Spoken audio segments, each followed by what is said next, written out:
Olá, irmãos! Saúdo cada um de vocês com a graça e a paz do nosso Senhor Jesus Cristo, amém? O meu nome é Miriam Anitta, estamos aqui para fazer um devocional juntos, um devocional escrito pela irmã Juliana Vigil. Ela escreveu esse texto, Saltos de Fé para o Manancial, que é uma publicação de meditações diárias da União Feminina Missionária Batista do Brasil. Como foi ela quem escreveu, não fui eu, vamos juntinho saber aquilo que eu entendi, tá bom? Então, assim, é importante que os irmãos acompanhem a leitura bíblica, porque de lá é que vem as grandes verdades, tá bom? Vamos orar? Senhor Jesus, que nós possamos entender a importância de confiarmos plenamente em Ti, a importância de darmos saltos de fé, confiando que Tu estás em qualquer lugar para nos abraçar. Ó Pai, que nós possamos estar sempre pautados no Teu amor e que a gente possa viver assim, de fé em fé. Em Teu nome que oramos. Amém. Bom, irmãos, então o nosso texto de hoje é bem grandão, tá? É Hebreus 11, e eu acho que os irmãos poderiam ler grandes porções da Bíblia sempre. E agora, já que teremos oportunidade de lermos juntos, vamos ler, não é? Então, pega aí a sua Bíblia e me acompanhe aqui. Eu vou ler na minha tradução, que é a nova tradução na linguagem de hoje. Meu irmão, então, acompanha na sua tradução. É bacana a gente comparar traduções para que a gente possa entender melhor a palavra de Deus. Então, o capítulo 11 de Hebreus vai falar de grandes exemplos de fé.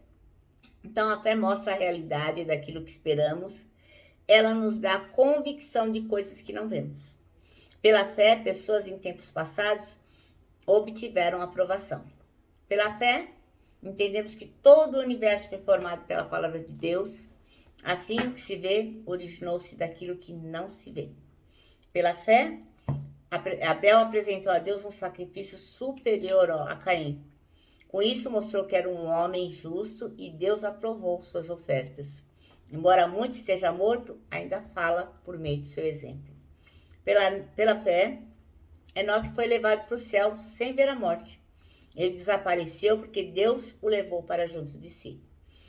Porque antes de ser levado, ele era conhecido por agradar a Deus. Sem fé, é impossível agradar a Deus. Quem deseja se aproximar de Deus deve crer que Ele existe e que recompensa aqueles que o buscam. Pela fé, Noé construiu uma grande embarcação para salvar sua família do dilúvio. Ele obedeceu a Deus, que o advertiu a respeito das coisas que nunca haviam acontecido. Pela fé, condenou o resto do mundo e recebeu a justiça que veio por meio da fé. Pela fé, Abraão obedeceu quando foi chamado para ir a outra terra que ele receberia como herança. Ele partiu sem saber para onde ia. E mesmo quando chegou à terra que lhe havia sido prometida, viveu ali pela fé, pois era como estrangeiro morando em tendas. Assim também fizeram Isaac e Jacó, que herdaram a mesma promessa. Abraão esperava confiantemente pela cidade de alicerces eternos, planejada e construída por Deus. Pela fé, até mesmo Sara, embora estéril e idosa, pôde ter um filho. Ela creu que Deus era fiel para cumprir a sua promessa. E assim uma nação inteira veio deste homem velho e sem vigor. Uma nação numerosa como as estrelas do céu e incontáveis como a areia da praia. Todos eles morreram na fé, embora não tenham recebido todas as coisas que lhes foram prometidas. As avistaram de longe e de bom grado aceitaram. Reconheceram que eram estrangeiros e peregrinos neste mundo. Evidentemente, quem fala desse modo espera ter sua própria pátria. Se quisessem, poderiam ter voltado à terra de onde saíram, mas buscavam uma pátria superior, um lar celestial. Por isso, Deus não se envergonha de ser chamado Deus deles, pois lhes preparou uma cidade. Pela fé, Abraão, ao ser posto à prova, ofereceu Isaque como sacrifício. Abraão, que havia recebido as promessas, estava disposto a sacrificar o seu único filho, embora Deus lhes tivesse dito: Isaque é o filho de quem depende a sua descendência. Concluiu ele que, se Isaque morresse, Deus tinha poder para trazer de volta à vida, e, em certo sentido, recebeu seu filho de volta dos mortos. Pela fé, Isaac prometeu bênçãos para o futuro de seus filhos Jacó e Esaú. Pela fé, Jacó, prestes a morrer, abençoou a cada um dos filhos de José e se curvou para adorar apoiado em seu cajado. Pela fé, no fim da vida, declarou com toda a confiança que os israelitas deixariam o Egito e deu ordens para que cuidassem dos seus ossos. Pela fé, os pais de Moisés o esconderam por 3 meses, tão logo ele nasceu, pois viram que a criança era linda e não tiveram medo de desobedecer aos decretos do rei. Pela fé, Moisés, já adulto, recusou-se a ser chamado filho da filha do faraó, preferindo ser maltratado junto com o povo de Deus, a aproveitar os prazeres transitórios do pecado. Considerou melhor sofrer por causa do Cristo do que possuir tesouros do Egito, pois tinha em vista a sua grande recompensa. Pela fé, saiu do Egito sem medo da ira do rei e prosseguiu sem vacilar, como quem vê aquele que é invisível. Pela fé, ordenou que o povo de Israel celebrasse a Páscoa e aspergisse com sangue os batentes da porta, para que o anjo da morte não matasse seus filhos mais velhos. Pela fé, o povo de Israel atravessou o Mar Vermelho como se estivesse em terra seca. Quando os egípcios tentaram segui-los, morreram todos afogados. Pela fé, o povo marchou ao redor de Jericó durante 7 dias e suas muralhas caíram. Pela fé, a prostituta Raabe não foi morta com os habitantes da sua cidade e se recusaram a obedecer, pois ela acolheu em paz os espiões. Mas, quanto mais preciso dizer, levaria muito tempo para falar sobre a fé que Gideão, Baraque, Sansão, Jefté, Davi, Samuel e os profetas tiveram. Pela fé, eles conquistaram reinos, governaram com justiça e receberam promessas. Fecharam a boca de leões, apagaram as chamas de fogo, escaparam de morrer pela espada. Sua fraqueza foi transformada em força. Tornaram-se poderosos na batalha e fizeram fugir exércitos inteiros. Mulheres receberam de volta seus queridos que haviam morrido. Outros, porém, foram torturados, recusando-se a ser libertos e depositaram sua esperança na ressurreição para uma vida melhor. Alguns foram alvo de zombaria e açoites, e outros acorrentados em prisões. Alguns morreram apedrejados, outros foram cerrados ao meio, e outros ainda mortos à espada. Alguns andavam vestidos com peles de ovelhas e cabras, necessitados, afligidos e maltratados. Este mundo não era digno deles. Vagaram por desertos e montes, esconderam-se em cavernas e buracos na terra. Todos eles obtiveram aprovação por causa da sua fé. No entanto, nenhum deles recebeu tudo o que havia sido prometido, pois Deus tinha algo melhor preparado para nós, de modo que sem nós eles não chegassem à perfeição. Amém? Bom, o texto chama-se Saltos de Fé. O versículo 1 é o escolhido. Ora, a fé é a certeza daquilo que esperamos e a prova de coisas que não vemos. Então ela começa dizendo sobre a impala, que é um antílope africano, mais ou menos de um tamanho médio, que parece uma gazela, né, que a gente vê nos filmes. E ela tem capacidade de saltar acima de 3 metros e uma distância de quase 10 metros. Vai pular assim lá longe, hein?